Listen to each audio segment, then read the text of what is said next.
ISI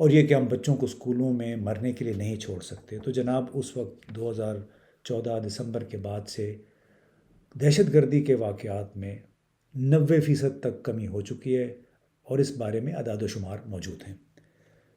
پھر ایک اور سوال یہ اٹھایا گیا کہ ہماری ایجنسیوں کو تمام خبریں ہوتی ہیں، مگر اپنے لوگوں کے تحفظ کی بات آتی ہے تو یہ غائب ہو جاتے ہیں. تو اس سے کیا جج صاحبان یہ کہنا چاہ رہے ہیں کہ ہماری ایجنسیاں باخبر ہوتی ہیں لیکن اور وہ پھر دہشت گردوں کے ساتھ مل کے اپنے معصوم شہریوں کو مرواتی ہیں؟ بہت دنیا کی سب سے بڑی ایجنسی تو CIA ہے. امریکہ میں دہشت گردی کا سب سے بڑا واقعہ ہوا، اور اس کے بعد جرمنی، برطانیہ، اسپین میں بھی ہوتے رہے یہ واقعات. تو وہاں بھی تو ایجنسیاں موجود ہیں. تو اگر کوئی واقعہ ہوتا ہے تو کیا اس کی بنیاد پہ یہ کہہ دیا جائے کہ اب ان ایجنسیوں کو فارغ کر دیا جائے کیونکہ یہ کام نہیں کر رہے ہیں؟ تو ایک معصومانہ سا یہ سوال انہوں نے اٹھایا کہ ہماری ایجنسیوں کو تمام خبریں ہوتی ہیں مگر وقت پہ وہ غائب ہو جاتی ہے، اور اس کا براہ راست مطلب یہی نکلتا ہے کہ وہ دہشت گردوں کے ساتھ مل کے تخریب کاری میں ملوث ہیں. سوال یہ بھی ہوا کہ آپ مجرموں کو ٹیبل پر لے آئے ہیں، کیا ہم ایک بار پھر سرنڈر دستاویز پہ دستخط کرنے جا رہے ہیں؟ اور یہ براہ راست TTP کے ساتھ مذاکرات کے حوالے سے تھا، اور اسی طرح انہوں نے TLP کا بھی ایک بل واسطہ ذکر کیا کہ ان کے ساتھ بھی مذاکرات ہو رہے ہیں، دستخط کرنے جا رہے ہیں. تو بڑے ایک افسوسناک سی صورتحال تھی کہ کس طرح TTP اور TLP کو ملا کے دیکھا جا رہا ہے، کانفلیٹ کیا جا رہا ہے، حالانکہ ہم دو مختلف سینیریوز کی بات کر رہے ہیں. TTP ایک دہشت گرد تنظیم ہے، بالکل ایسی جیسے ایک موقع پہ افغان طالبان کو، جو اب بھی اقوام متحدہ اور امریکہ کی دستاویز میں وہ دہشت گرد تنظیم ہے. PLO بھی کبھی پیلسٹین لبریشن آرگنائزیشن بھی دہشت گرد تنظیم تھی، لیکن اس کے سربراہ کو پھر ایک دفعہ امن کا نوبل انعام بھی ملا. اسی طرح آئرش ریپبلکن آرمی وہ بھی ایک دہشت گرد تنظیم تھی، لیکن اس کے سیاسی ونگ کے ساتھ بالآخر مذاکرات کے ذریعے گڈ فرائیڈے ایگریمنٹ ہوا 1998 میں.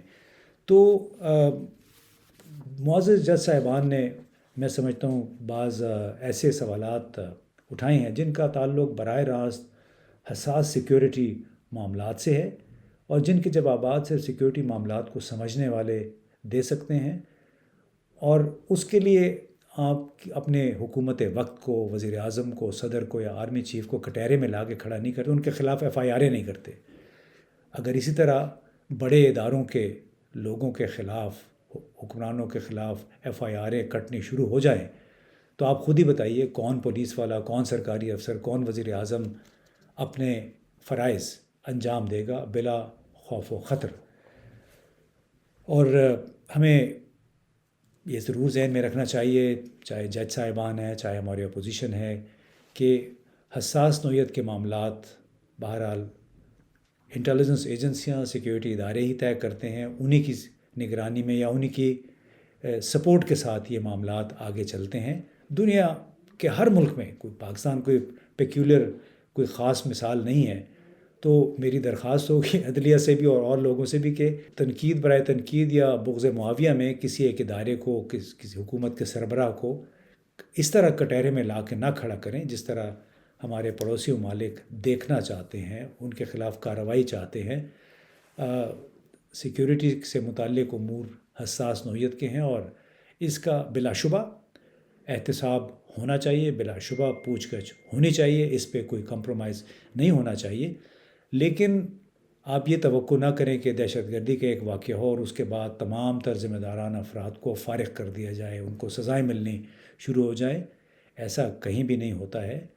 ذمہ داری فکس کرنا ضروری ہے، نشاندہی ضروری ہے، لیکن سزائیں دینا اور FIR کاٹنا، معاف کیجئے، دنیا بھر میں کسی ملک کا یہ خاصہ نہیں ہے. ورنہ تو تمام تر سیکیورٹی نظام اکھاڑ پچھاڑ کا شکار ہو جائے گا، کوئی بھی پھر اپنے فرائض انجام نہیں دے سکے گا. تو معزز جج صاحبان کو ذرا سی احتیاط کرنی پڑے گی. آرمی پبلک اسکول کے جتنے بھی شہداء تھے، ان کے فیملیز کے ساتھ، والدین کے ساتھ تمام پاکستان کھڑا ہے، ان کے ساتھ ہمدردی ہے. اور اس وقت جو کچھ وزیر اعظم نے کہا، جو کچھ ہم کر سکتے تھے کر لیا، لیکن اس سے زیادہ توقع کرنا کہ اب تمام متعلقہ افراد کو، اعلیٰ ترین حکام کو لا کے کٹہرے میں کھڑا کر کے ان کو جیل بھیج دیا جائے، یہ آئی تھنک ایک غیر حقیقت پسندانہ سی توقع اور مطالبہ ہے.